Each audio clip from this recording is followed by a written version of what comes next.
Good morning madam. Good morning. मला ही link Shubhangi डोंगरेने दिलेली. मी आलेले यात म्हणजे मला शुगर होती. माझ्या लहान मुलीच्या गरोदरपणात म्हणजे मला शुगर झालेली. त्यावेळी डॉक्टरांनी सांगितलेले तोपर्यंत होईल, इन्शुरन्सवर होते मी. पण त्याच्यानंतर पण मला गोळ्या चालूच राहिल्या. मग ती एकदा अशी झाली आणि त्यावेळी तिने म्हटली शुगरसाठी चांगलं आहे बघा करून. म्हणून मी शुगरसाठी मेन म्हणजे पहिला घेतलेलं आहे. शुगरसाठी घेतल्यावर नंतर मला पीसीओडीचा प्रॉब्लेम चालू झाला. माझे 3 महिन्यातनं एकदा पिरियड्स व्हायला लागले. मग त्यातनं डॉक्टर म्हणायला लागले की तुमचं म्हणजे त्याचं बाहेर न होता आतल्या आत हे होऊन तुमचं तिथे गाठ झालेली आहे. त्याच्यामुळे तुम्हाला ऑपरेशन शिवाय पर्याय नाही. तुम्हाला म्हणजे पिशवी काढायलाच पाहिजे. मग माझं वय होतं 38. मग त्यावेळी तिने म्हटले लगेच आता करायला नको, 40 लागू दे. मग तोपर्यंत काय करायचं म्हटल्यावर तोपर्यंत म्हटले तुम्ही इंग्लिश औषधं घ्या. पण औषधं घेऊन सुद्धा माझं व्यवस्थित रेग्युलर नव्हतेच पिरियड्स. मग तरी पण माझे महिन्याला जवळजवळ 3,000च्या गोळ्या त्यांनी देत होते मला. मग तसंच एक 5-6 महिने घेतलं मी. मग त्याच्यानंतर मी आपलं फ्युएल चालू केल्यावर माझं ऑटोमॅटिकच माझं शुगरचं तर नॉर्मल आलंच, पण माझे पिरियड्स पण माझे महिन्याच्या महिन्याला व्हायला सुरू झाले. परत माझं टाचदुखीचा प्रॉब्लेम भरपूर होता. मला डॉक्टरांनी टाचेत इंजेक्शन घ्यायला सांगितलेलं. ते सुद्धा माझं म्हणजे कधी टाच दुखायची कमी आली हे माझ्या लक्षातच आलं नाही. आपले विष्णुपंत भोसले एकदा एक्सपिरियन्स देताना त्यांचं ऐकल्यावर माझ्या लक्षात आलं की अय्या होय, माझं पण टाच दुखत होती आणि आता टाच दुखायची पूर्णपणे थांबलेली आहे. परत माझा पित्ताचा त्रास भरपूर होता. पित्ताच्या त्रासाला म्हणजे मी रात्री 2ला आणि 3ला उठून मी पित्ताची गोळी खायची. मला छातीत सारखं दुखायचं, धडधडायचं. आणि मी कोळेकर डॉक्टरांकडे गेले की मी पहिला सांगायचे माझं ईसीजीच काढा म्हणून. त्यांनी सांगायचे मला काय नाही प्रॉब्लेम, पण तरी पण मला ते दुखायचं, त्याच्यामुळे मला ते ईसीजीच काढा म्हणून. पण माझे पित्तामुळे मला त्रास होत होता. एवढा पित्ताचा भरपूर त्रास होता. परत माझी मुलगी पैलवान आहे. तिला सुद्धा म्हणजे कुस्ती खेळताना वगैरे एवढे प्रॉब्लेम झालेले की कमरेचा, गुडघ्याचा, इथून खांद्यातून हात फिरणे, घोट्याचा, एवढे म्हणजे तिला पेन क्लिअर गोळीशिवाय रोजचं तिचा दिवसच चालू व्हायचा नाही. एवढा म्हणजे त्रास व्हायचा. तिला आम्ही कधी सांगितलं नव्हतं, पण तिचं आम्ही कमरेवर जळू म्हणून एक किडा असतोय बघा, दवाखान्यातच त्यांनी ती ट्रीटमेंट केलेली. म्हणजे तिथं रक्त साकळलेलं असतं, ते जळू असते, ते रक्त ओढून काढतंय, काळं रक्त. असं आम्ही तिला 2-3 वेळा आम्ही ती ट्रीटमेंट सुद्धा दिलेली. पण त्याने सुद्धा तिची कंबर काय दुखायची कमी आली नव्हती. पण आता या 6 महिन्यात म्हटलं तर तिचं दुखणी जरा सुद्धा नाही. सगळे दुखायचं, सगळं प्रॉब्लेम तिचे पण खरंच खूप कमी आल्यात. आणि ती आता पोलीस भरतीसाठी ट्राय करते. त्याला सुद्धा तिची भरपूर म्हणजे आपले 24 हायड्रेट वगैरे, तिला स्टॅमिनासाठी वगैरे भरपूर तिला म्हणजे रिझल्ट चांगला आहे तिचा.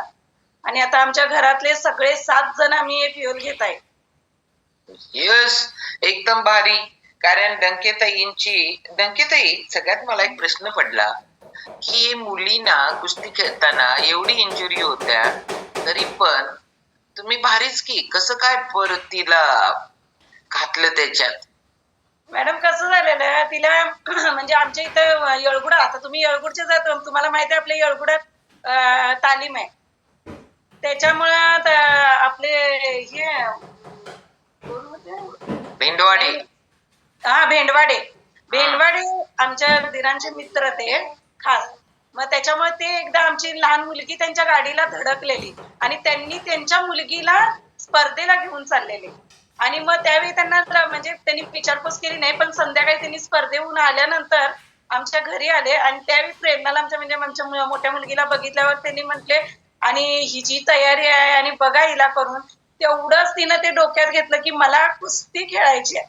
मग आम्ही पण घरातल्यांनी कधीच म्हणजे मुली काय करतात त्यांचं ज्याच्यात आवड आहे आम्ही त्याच्यात सपोर्ट त्यांना दिलेला आहे.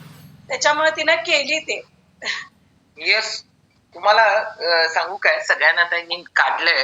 येळगुडी गाव इतकं छोट आहे, पण तिथं म्हणजे आपण म्हणतो ना, लई तर वस्ती असेल 10-15 हजार. आता किती वाढले मला माहिती नाही, 10-12 हजार वस्तीचं गाव, एकदम छोटं गाव. आणि त्या गावामध्ये खूप महिला हे आहेत, पैलवान आहेत. कारण तिथं तालीम इतकी क्लास आहे. कारण आणि महिलांना स्पेशली ट्रीट करतायत ते, होय, म्हणजे महिलांची वेगळीच आहे मॅडम. आणि साधं सुद्धा नाही, नॅशनलला सुद्धा निवड मुलींची हा. झालेली आहे. आणि त्या गावातनं खूप मुली नॅशनल लेवल पर्यंत पोहोचतात आणि सर्वसामान्य फॅमिलीतल्या, म्हणजे असं नाही आहे की खूप श्रीमंत फॅमिलीतले पोचतायत, नाही, सर्वसामान्य फॅमिलीतल्या. आमच्या शेतावर काम करणाऱ्याच्या 2 मुली नॅशनलला पोचल्या. म्हणजे एवढं भारी तिथं काम करतात सगळेजण. महिलांसाठी, मुलींसाठी फिजिकल फिटनेस, थोडं नाजूक बॉडी असतेच असते, पण एवढं डनलप बॉडी बनवतात, एवढं फिट आहेत त्या. बघितल्या वाटते, अरे किती बॉडी. यांची पण मुलगी आहे ना, तिची बॉडी कसली आहे माहितीये का, एकदम असं नाजूक नाजूक बॉडी नाही ती, असली मस्क्युलर बॉडी, मस्क्युलर. कारण हेल्थ किती क्लास राहणार. आपण, मी मुद्दाम तो क्वेश्चन केला, कुठेतरी जरा मोडल पडल, सायकलवर बसशील, काहीतरी पडशील, मोडशील, दुसऱ्या घरात जाणार आहेस, असले सगळे संस्कार करत बसतो. हे मोडामोडी होऊ दे, अगर काही होऊ दे, हे सगळे लोक ना एकदम पॉवरफुल आहेत. चलो, आम्हाला पण मॅडम भरपूर भरपूर जणांनी आम्हाला सांगितलेलं, मुलगी आहे आणि कशाला तुम्ही हे करताय, कुस्ती करताय, द्याय घ्यायची पोरगी, उद्या प्रॉब्लेम्स होतील, ह्या होतील. पण नाही, तिची ज्यात इच्छा आहे त्यात आम्ही तिला सपोर्ट केलेला आहे. अर्चिता म्हणते माझी पण भाची आहे. लई जण आहे, तू येळगुडात होय, सगळे. प्रज्ञा पांगरे. हा, आहे ना, सगळे आहेत, कारण सगळे चांगले आहेत. ओके, चल जोरदार क्लॅपिंग करू आपण डंकिताईंसाठी. आणि आता आपण